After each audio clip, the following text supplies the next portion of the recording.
Alright, hello everyone and welcome to AEW Discussion. I am your host and AEW enthusiast, Doug. In today's episode, I'm going to be discussing Dynamite, April 5th, 2023 episode.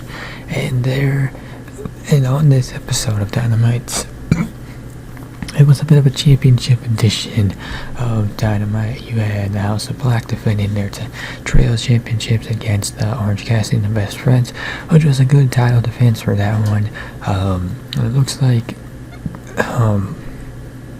House of Black might be moving on to a feud with faction. I can't even pronounce it. Basically, Roosh and Preston Vance, and then a third member. I don't quite remember the name of the person, but that would certainly make for an interesting matchup, especially since both of those trios are bad guy characters. You also had an AEW Women's Championship match and then an AEW Tag Team Championship match, and also a very important announcement from Tony Khan, which, was basically an announcement that AEW was going to be doing a stadium show over in London called All In, which is a pay-per-view, so it'll be very interesting to see how that one plays out. A lot of speculation on Twitter that CM Punk will be returning for that, and I mean, CM Punk is still under contract with AEW, which reports seem to indicate that he is, and AEW doesn't have any plans on buying out his contract or releasing him. Then I would think trying to figure out how to bring CM Punk back in the fold for that show would certainly be a great way to help sell it out. And with that, we'll go ahead and get right into the action of this episode, starting with Ricky Starks versus Juice, but there was no contest. Instead, more significant than Tony Khan's announcement itself. Nonetheless, Jay White fits in to the Raw secondary player, even though he was just the main player in this feud. It was supposed to be Starks versus Robinson. Now Jay White's involved. And I had a feeling too that Jay White, I do think that he would have signed to AEW, but I think Vince McMahon hanging around and being back in charge of creative probably made him choose to sign to AEW instead, which, smart decision. You don't want to work for WWE with Vince McMahon in charge of creative. AEW Women's World Championship match, Jamie Hayter versus Rio, and the champion would retain here, overcoming the resilient and skilled challenger. But not before having to break out a couple haterades to keep her down.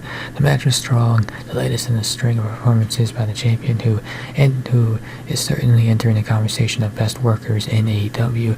Rio also put on a great performance too, even though she never really felt like a threat to Hayter because of how physically dominant the champion has been over the last 6 months. Thankfully, this did not end with the Outcast rushing the ring with green paint. That was starting to become a repetitive booking trope, and something that really, AEW should take a break from. Kind of reminds me of when the Elite were the bad guys, and then they closed out every show, laying out everybody, and it got to be so boring because they did it like every single week. Like we get the Outcast and everything, and like with the Outcast, that's kind of been their thing. They've been beating people up and then spray painting them, and sometimes it's nice to just take a step back and be like, you know what? We'll remind everybody that the Outcast is still here, but we don't need them to do what they had been doing previously. We can take a break from that. And speaking of the Outcast, they would cut a promo backstage where apparently one of them will be challenging Jamie Hayter for the AEW Women's World Championship, presumably at Double or Nothing. Who that would be? TBD.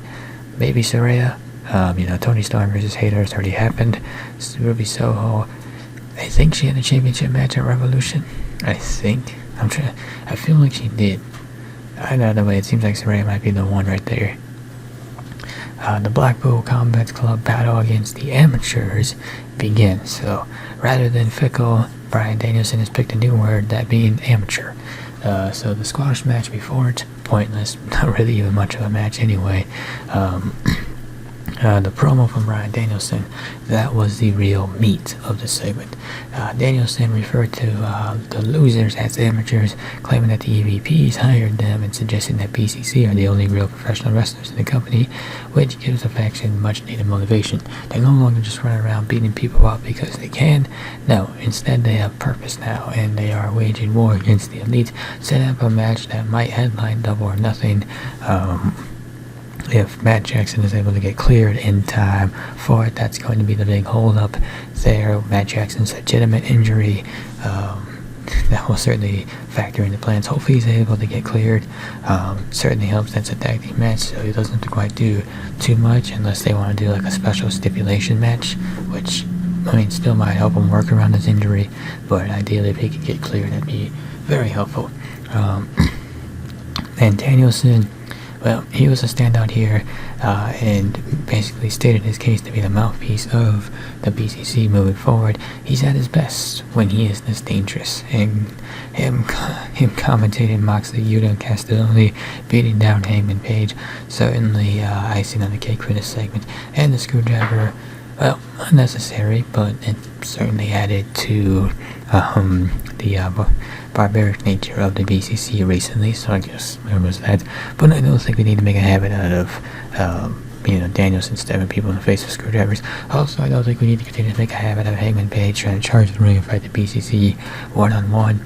If I'm supposed to feel sympathetic for Heyman, I don't. I think he's an idiot for walking into the ring into a 4-on-1 situation and thinking he was going to be able to do anything. Yeah, so, there's, if that's how you try to gain sympathy for a good guy character, not a great way, because if you think about it logically, it makes no sense. And then you have the AEW World Tag Team Championship match. FTR put their AEW careers on the line to take on the champion, the Guns. And there's a solid story at play here as the Guns realized that they were not going to be able to beat FTR fair and square, so they resorted to multiple attempts to try to get themselves disqualified. However, the official, well, he didn't bite for the most part. There was one instance where he was going to bite, but I believe Cash Wheeler made the save. And it's also important to remember that this is AEW, not WWE. If this was WWE, that bell would have been rang so much more earlier. There would have been an immediate disqualification so much earlier. Not much drama into that. I'll give WWE credit. Sometimes they use referee discretion, but sometimes they're way too quick to call disqualification. Not in AEW. A lot more ref discretion, which sometimes is a good thing, sometimes it's not. Nonetheless, referee not calling for the DQ forced the Guns to fend for themselves, and well, that didn't really go too well for them, as Harwood and Wheeler would secure their second reign as tag champs with stereo roll-ups. Not a particularly great match from a technical standpoint, nor was it a throwback to the old NWA style tags that so influenced FTR, but it was a solid showcase for the Guns and a dramatic build to the fan-serving finish. FTR sticking around in AEW, probably the right call, given the current state of WWE, with Vince McMahon back in charge of creative. FTR basically asked to be released from WWE while he was in charge of creative, so yeah, probably the best decision for them and their families. Hopefully they are more consistently utilized than they were for the first 2 years of AEW, because they are, I think, more over than they ever have been, and they have earned the right to be major foundational pieces of AEW's immediate and long-term futures. And not only that, but they have earned this title reign with the tag team titles, so I guess we'll see where they go from here. And with that, we'll go on and wrap up this episode of AEW Discussion. If you enjoyed this episode, be sure to hit that like button down below.